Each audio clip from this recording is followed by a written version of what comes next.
Hello everyone, अगर आप किसी भी कॉम्पिटिटिव एग्ज़ाम की प्रिपरेशन कर रहे हैं तो ये वीडियो आपके लिए काफ़ी बेनिफिशियल होने वाला है। इस वीडियो के अंदर सोलार सिस्टम पर जो 200 क्वेश्चंस बना चुकी हूँ, तो पार्ट 1 में ऑलरेडी मैं 100 क्वेश्चंस शेयर कर चुकी हूँ। ये पार्ट 2 है सोलार सिस्टम का, जिसमें मैं आपके सामने 100 क्वेश्चंस जो कि रिपीटेडली पूछे जा रहे हैं वो रखने वाली हूँ। आपका ये पूरा टॉपिक इन 2 वीडियो को देखने के बाद क्लियर हो जाएगा और हर कॉम्पिटिटिव एग्ज़ाम के अंदर 2 से 3 क्वेश्चंस कंपलसरी पूछे ही जाते हैं, है ना। तो आज हम सेकंड पार्ट चालू करने वाले हैं। पार्ट फर्स्ट के अंदर हमने सन और यूनिवर्स के साथ साथ जो 8 प्लैनेट है उसमें से 5 प्लैनेट हम कंप्लीट कर चुके हैं, मतलब जुपिटर तक के सारे क्वेश्चंस हम कंप्लीट कर चुके हैं। अब यहाँ से इस वीडियो के अंदर हम सैटर्न से क्वेश्चन चालू करने वाले हैं और बचे हुए सारे क्वेश्चंस इस वीडियो में कंप्लीट करवाने वाली हूँ। तो देखिए, चलिए। Question number 1, name the 6th planet of our solar system. हमारे सोलार सिस्टम का 6th प्लैनेट कौन सा है, उसका नाम लिखिए। आंसर है सैटर्न। आंसर है Saturn. Second question is name the second largest planet. Second largest पूछा है, इसका मतलब फर्स्ट जुपिटर है और सेकेंड सैटर्न है। Third, what is the revolution time of the Saturn around the sun. Sun की परिक्रमा पूरी करने में, एक रिवोल्यूशन राउंड कंप्लीट करने में उसको कितना समय लगता है, तो उसको लगते हैं 29.5 years. What is the rotation time of Saturn on its axis. Saturn अपने रोटेशन को, यानी अपने ही चारों तरफ घूमने में कितना समय लेता है, एक रोटेशन राउंड कब कंप्लीट होता है उसका, तो वो होता है 10 hours 42 minutes में। विच planet is called the Lord of rings. आपको पता है कि सैटर्न के चारों तरफ है ना रिंग्स हैं, तो लॉर्ड ऑफ रिंग्स कौन से प्लैनेट को बोला गया है, Saturn. How many sets of ring that appear to be around the Saturn. Saturn के चारों तरफ कितनी सेट्स ऑफ रिंग नजर आती है हमें, तो it's about set of 7 rings. Which planet is called as Roman god of agriculture. Roman god of agriculture किस प्लैनेट को बोला गया है, सैटर्न। आपको क्वेश्चन याद रखने हैं क्योंकि आंसर्स यहाँ पे कॉमन आ रहे हैं, ठीक है। जैसे Roman god of agriculture Saturn है, उसी तरीके से एलिजेंट प्लैनेट किसको बोला गया है, तो वो सैटर्न को बोला गया है। Which planet is known as elegant planet, Saturn. Name the biggest satellite of Saturn. Saturn के चारों तरफ जो सैटेलाइट मूव होती है नेचुरल, उसका नाम बताइए, तो वो है टाइटन। नाम क्या है, Titan. In 2016, how many new satellites found revolving around the Saturn? 2016 year में कितनी नई सैटेलाइट्स सैटर्न के चारों तरफ मिली घूमती हुई, तो अबाउट 20 न्यू मून्स बोला गया है, 20 न्यू सैटेलाइट्स फाउंड हुई। What's the rotation direction of Saturn. Rotation direction किस दिशा में घूमता है, तो ये ईस्ट टू वेस्ट घूमता है, सेम एज विनस। विनस भी ईस्ट टू वेस्ट घूमता है। What is the diameter of Saturn. Saturn का डायामीटर क्या है, तो it's about 1,16,460 kilometre. Name the 7th planet. आपको पता है ना कि सैटर्न के बाद आता है यूरेनस, तो आंसर हो गया Uranus. Which planet is called as green planet. Green planet के नाम से कौन से प्लैनेट को जाना जाता है, तो आंसर है यूरेनस को जाना जाता है। Why is it known as green planet. भाई, इसको ग्रीन प्लैनेट के नाम से क्यों जाना जाता है, due to the presence of methane gas. वहाँ पर मीथेन गैस अवेलेबल है और उसकी वजह से वो ग्रीन दिखता है। Name the 5 major satellite of Uranus. Uranus की जो 5 मेजर सैटेलाइट्स हैं उनके नाम बताइए। Answers are Miranda, Ariel, Umbriel, Titania and Oberon. How many satellites do Uranus have. Uranus की टोटल कितनी सैटेलाइट्स हैं, द आंसर इज 27, जिसमें से 5 के नाम हम देख चुके हैं। Which planet was discovered by sir William Herschel by telescope. Telescope के द्वारा विलियम हैंसल ने कौन सा प्लैनेट डिस्कवर किया था, और वो आंसर है यूरेनस। यूरेनस को उन्होंने डिस्कवर किया था by telescope. Name the planet whose equator is nearly at right angle. Equator generally mid में होता है ना, बट यहाँ पर यूरेनस का जो एंगल है, इक्वेटर है, वो राइट एंगल पे है क्योंकि वो पूरी तरीके से टिल्टेड है. Which planet is also called laying planet. देखिए इसका इक्वेटर बिल्कुल टिल्टेड है, तो कौन से ऐसे प्लैनेट को लेइंग प्लैनेट बोला गया है? तो नेचुरली आंसर क्या होगा? यूरेनस. पूरा झुका हुआ है, वो टिल्ट है. What is the revolution time around the sun. Uranus का रिवोल्यूशन टाइम क्या है? वो सन के चारों तरफ अपनी परिक्रमा कितने समय में पूरी करता है? तो उसको 84 ईयर्स लगते हैं. What is the rotation time of Uranus. Uranus अपनी एक परिक्रमा, खुद की परिक्रमा एक कब पूरी करता है? तो वो पूरी करता है 16.2 आवर्स में. What is the diameter of Uranus. Uranus का डायामीटर क्या है? तो उसका डायामीटर है approx 25,362 kilometre. Which planet is called as ice giant. कौन से प्लैनेट को आइस जायंट बोला गया है? यूरेनस को, क्योंकि इसका टेम्परेचर माइनस में चलता है. ये है -195 degree Celsius to 250 degree Celsius तक. What is the direction of rotation of Uranus. Uranus कौन से डायरेक्शन में घूमता है? आंसर है इसका from east to west. East से वेस्ट की दिशा में ये घूमता है. Name the 8th planet of the solar system, which is the last planet, and the answer is Neptune.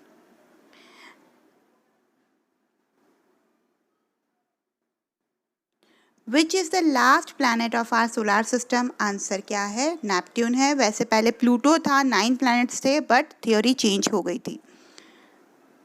Name the coldest planet of our solar system. क्योंकि Neptune ही इसका आंसर है, क्योंकि ये सन से काफ़ी दूरी पर है, लास्ट प्लैनेट है, और इसीलिए ये सबसे ठंडा प्लैनेट है. What is the temperature of Neptune. Neptune का टेम्परेचर क्या है जिसकी वजह से इसको सबसे कोल्डेस्ट बोला गया है? इसका टेम्परेचर है अबाउट -200 डिग्री सेल्सियस, और इसको फ़ारेनहाइट में बोला जाएगा तो -392 degree Fahrenheit. Which planet has slowest revolution in solar system. Solar system में सबसे स्लो रिवॉल्व करने वाला अगर कोई प्लैनेट है तो वो है Neptune. What is the revolution time around the sun. Sun के चारों तरफ परिक्रमा पूरी करने में, एक परिक्रमा पूरी करने में उसको कितना समय लगता है? आपको पता है लास्ट है, दूरी बहुत ज़्यादा है, तो इसको लगता है 164.8 ईयर्स एक राउंड कंप्लीट करने में. What is the rotation time of Neptune. Neptune अपनी खुद की एक परिक्रमा कब पूरी करता है? It is in 18.5 hours. What is the diameter of Neptune. Neptune का डायमीटर क्या है? डायमीटर है 49,244 किलोमीटर. माइल्स में भी इसका आंसर आपके सामने है. Which planet is known as the Roman god of sea. Roman god of sea किस प्लैनेट को बोला गया है? आंसर है नेपच्यून. आपको ये याद रखने होंगे कौन से प्लैनेट को क्या क्या बोला गया है. हाउ मैनी सैटेलाइट और moons do Neptune have. Neptune की कितनी सैटेलाइट्स या फिर मून है? तो आंसर है टोटल 14 सैटेलाइट्स हैं. Name the largest satellite of Neptune. Neptune की लार्जेस्ट सैटेलाइट का नाम बताइए. आंसर है ट्रिटॉन, जिसको ट्राइटॉन के नाम से भी जाना जाता है. Name other main satellites of Neptune. Neptune के कुछ मेन सैटेलाइट्स के नाम बताइए. तो आंसर है प्रोमिनेंट एंड नैरेट.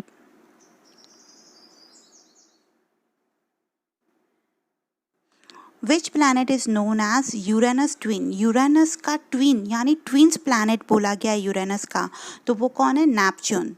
क्या है? Neptune.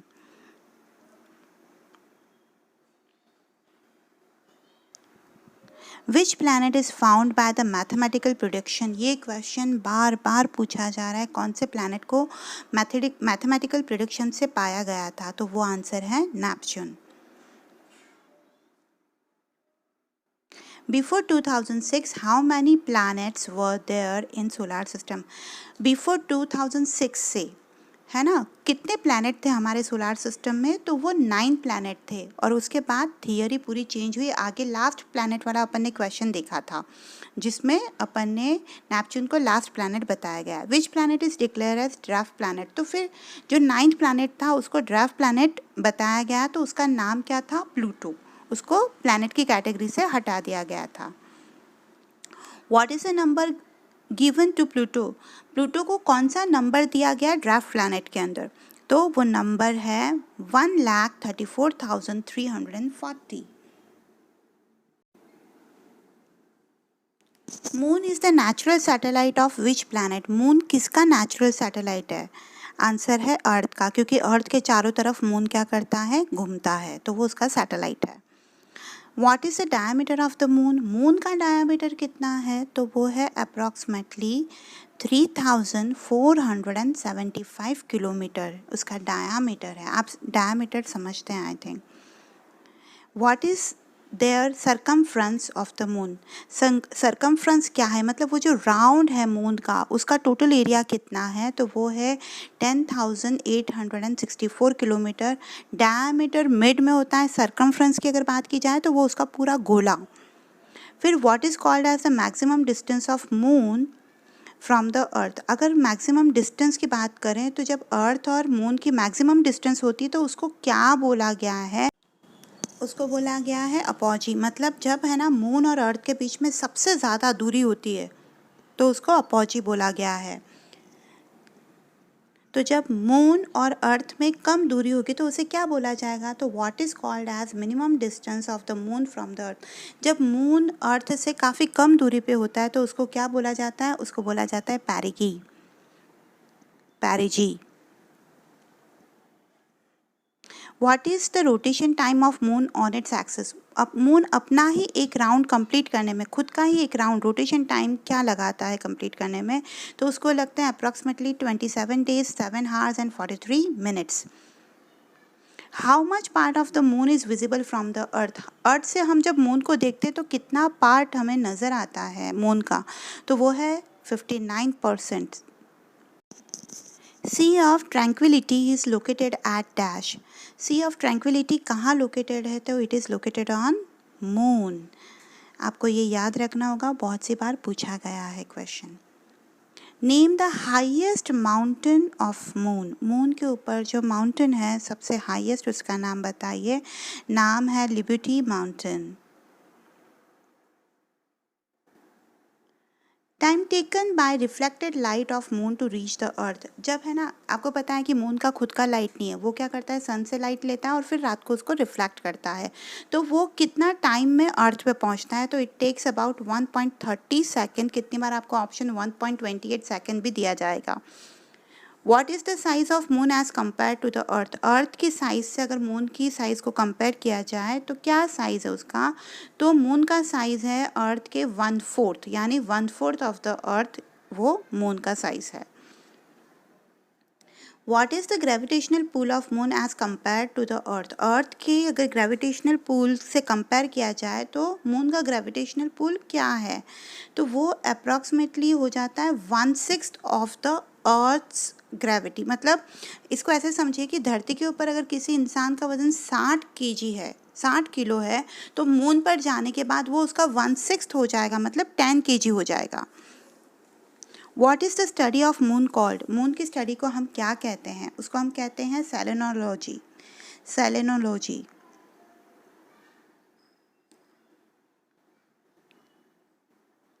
When object is taken on moon, how it affect on its weight। मतलब किसी भी ऑब्जेक्ट को अगर मून पे ले जाया जाए तो उसके उस वेट पे क्या असर आएगा, तो नेचुरली वेट क्या होगा, डिक्रीज़ होगा, क्योंकि 1/6 ग्रेविटेशनल पुल है उसका। जैसे 60 kg का इंसान 10 kg का हो जाता है। Why the same side of the moon always face the earth. एक ही साइड अर्थ से क्यों नज़र आती है अपने को, because period of rotation of the moon and the period of revolution around the earth is almost same.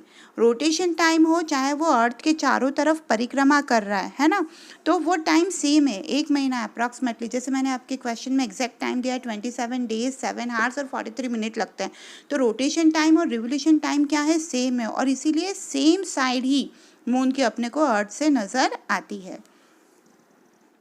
Who was the first person to step foot on the moon? Moon के ऊपर सबसे पहला कदम किसने रखा? तो आंसर है Neil Armstrong और date है 20 जुलाई 1969। बहुत इंपॉर्टेंट क्वेश्चन है। Name the first person who reach into space. Space में पहले पहुंचने वाले व्यक्ति जो थे वो थे यूरी गागारिन, और वो इन the year 1961। Name the first woman of India origin who go into the space. India origin की प्रथम महिला कौन थी जो स्पेस में गई थी? तो उनका नाम था कल्पना चावला। बहुत सी बार ये क्वेश्चन पूछा गया है। Name the first Indian to go into space. Space में जाने वाले पहले इंडियन कौन थे? तो उनका नाम था राकेश शर्मा, और वो गए इन द ईयर 1984, और वो वर्ल्ड के 130th पर्सन थे जो स्पेस में गए थे। Name the first woman to reach space. पहली वुमन कौन थी? भारतीय महिला कौन थी? तो कल्पना चावला थी। बट अगर वर्ल्ड की बात करें तो पहली वुमन जो थी वो थी Valentina Tereshkova of Russia. Valentina Tereshkova of Russia. When the phenomenon of lunar eclipse occur, जब मैं बात करती हूँ कि lunar eclipse हुआ है तो एक्चुअली क्या कंडीशन होती है? तो एक्चुअली कंडीशन ये होती है कि when the earth is between the sun and the moon, जब पृथ्वी सूर्य और चंद्रमा के बीच में आ जाती है तो lunar eclipse होता है।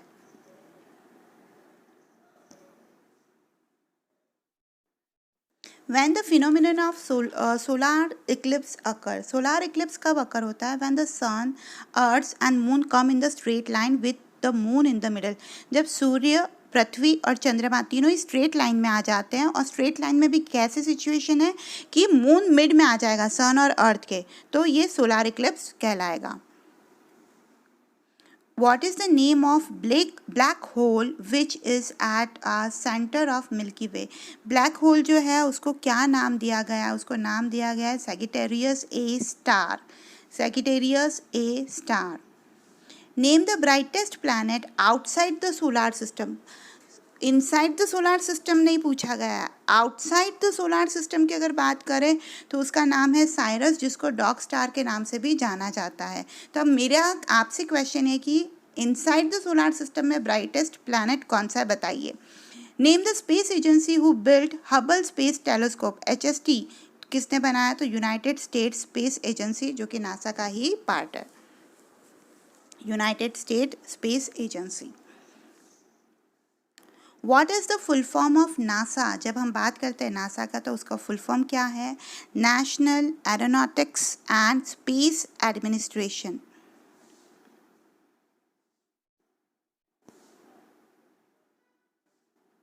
Where is the headquarter of NASA? NASA का हेडक्वार्टर कहाँ है?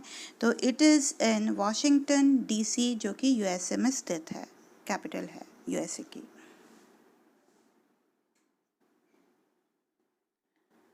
Next question is what is the full form of ISRO? ISRO का फुल फॉर्म क्या है? आपने नाम सुन ही रखा होगा इसरो। इसरो तो एक्चुअली इसरो क्या है? इसरो को फुल फॉर्म है Indian Space Research Organisation. Indian Space Research Organisation. Where is the headquarter of ISRO? तो अब इसरो का हेडक्वार्टर कहाँ है? तो वो है अपनी city Bengaluru. Next question is what is the full form of ESA? ESA का फुल फॉर्म क्या है? तो आंसर है European Space Agency is the full form of ESA. बहुत सी बार पूछा गया है ये question. Next, name the largest satellite in the solar system. Solar system में लार्जेस्ट सैटेलाइट का नाम बताइए। तो ये है गैनीमेड, जो कि जुपिटर का सैटेलाइट है। ये मेरे सोलार सिस्टम पार्ट 1 में आप ऑलरेडी पढ़ चुके होंगे। Name the theory which explain the evolution of universe. Universe के एवोल्यूशन के बारे में जो थियरी एक्सप्लेन की जाती है उसको क्या नाम दिया गया है? उसको नाम दिया गया है Big Bang theory. Big Bang theory. Study of universe is called as what? जब स्टडी ऑफ यूनिवर्स की बात की जाती है तो उसको बोला जाता है कॉस्मोलॉजी, क्योंकि कॉस्मो मीन्स यूनिवर्स और लॉजी मीन्स स्टडी, तो वर्ड बन जाता है cosmology. Study of the structure of the earth is called what? जब हम अर्थ के स्ट्रक्चर की स्टडी करते हैं तो उसको क्या बोला जाता है? उसको बोला जाता है geology. Geology. Who proposed the Big Bang Theory? Big Bang Theory को किसने प्रपोज किया था? तो आंसर है George Lemaitre. Name the first artificial satellite of India. Artificial satellite of India का नाम बताना है, तो आंसर है आर्यभट्टा, और वो लॉन्च हुआ था 19 अप्रैल 1975 में. The word asteroid was given by. आपको पता है कि मार्स और जुपिटर के बीच में एस्ट्रॉयड आता है, तो वो है, किसने बताया ये word? William Herschel. Name the satellite who called sun as it centre of the solar system and the earth revolve around the sun. ये कौन से साइंटिस्ट ने पहले ही बता दिया कि सन मिड में है सोलार सिस्टम के, और बाकी के सारे प्लैनेट और उसमें से अर्थ स्पेशली चक्कर काटती है सूर्य के चारों तरफ. तो वो साइंटिस्ट थे Copernicus. What is called as massive explosion in the star, जिसको हम डाइंग स्टार के नाम से भी जानते हैं, तो उसको क्या बोला गया है? उसको बोला गया है सुपरनोवा. बहुत सी बार ये क्वेश्चन आया है. What is astronomical unit? Actually में पूछा जाए तो एस्ट्रोनॉमिकल यूनिट से आप क्या समझते हैं? तो this is the average distance between the sun and the earth, तो उसको एस्ट्रोनॉमिकल यूनिट से नापा जाता है. Name the scientist who gives the laws of planetary motion. Scientist का नाम बताइए जिन्होंने लॉज ऑफ प्लैनेटरी मोशन निकाला था, तो वो साइंटिस्ट थे Kepler.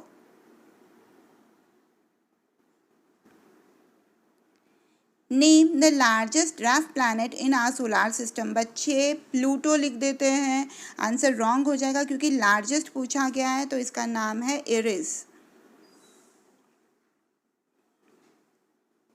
Name the scientist who propounded the heliocentric theory.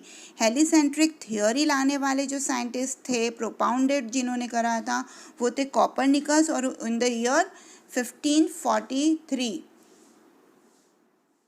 Name the first vehicle to orbit the moon. Moon के चारों तरफ जिन्होंने पहला ऑर्बिट लगाया था, वो कौन था व्हीकल या सैटेलाइट? तो लूना 10, और इसको लॉन्च किया था यूएसएसआर ने. Why the planet in our solar system move in the regulated path? जो प्लैनेट्स हैं वो रेगुलेटेड पाथ में सोलार सिस्टम में कैसे मूव करते हैं? Because of the gravitational forces of attraction of the sun. Naturally आपस में ग्रेविटेशनल फोर्सेस हैं और उसकी वजह से ये मूव करते हैं. After how many years Halley comet can be viewed. आपको पता है कॉमेट जो है उसमें से हेली कॉमेट कब व्यू होता है? तो वो 75 ईयर्स के बाद ही पृथ्वी से देखा जा सकता है. Last time Halley comet appear on earth in which year? Last time Halley comet को पृथ्वी से कब देखा गया था? तो it is in the year 1986. When the Henry comet will be visible from the earth again. अब कौन से साल में इसको वापस पृथ्वी से देखा जाएगा? In the year 2061. Colours of stars is due to. Star में जो कलर नज़र आते हैं वो किसकी वजह से? तो just because of the temperature.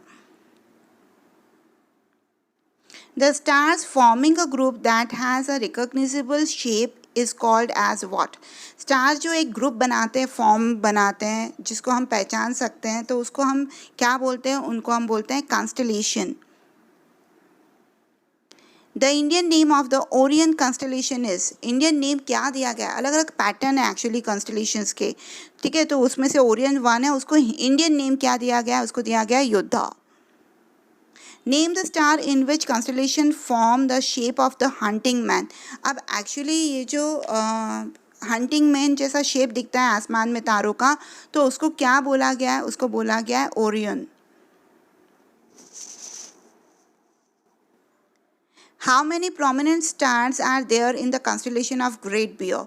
जब आसमान में ग्रेट बियर का कंस्टलेशन बनता है तो कितने प्रोमिनेंट स्टार्स है उसके अंदर, तो 6 प्रोमिनेंट स्टार्स हैं।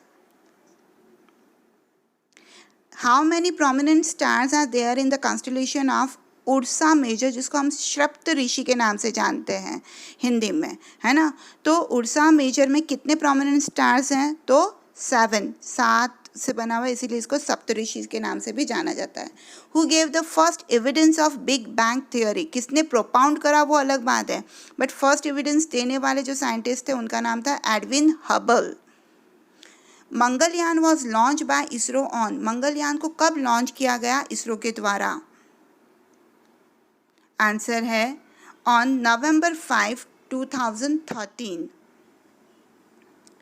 Mangalyaan orbited the Mars on, पूरा एक ऑर्बिट, एक चक्कर कंप्लीट कब करा उसने मंगलयान ने, तो on September 24, 2014। And the last question is name the country to orbit the Mars in its first attempt. कौन सी कंट्री ने मार्स को पहले ही अटैम्प्ट में ऑर्बिट कर दिया था, तो वेरी प्राउड टू से कि वो इंडिया थी। सोलार सिस्टम पार्ट 1 पार्ट 2 में जितने मैक्सिमम 200 क्वेश्चंस जो एग्ज़ाम में रिपीटेडली पूछे जा रहे हैं वो मैं करवा चुकी हूँ। आई होप आप इसका भरपूर फ़ायदा उठाने वाले हैं। आप वीडियो लाइक करेंगे, कमेंट करेंगे और चैनल को भी सब्सक्राइब करने वाले हैं। Thank you in advance. Bye bye.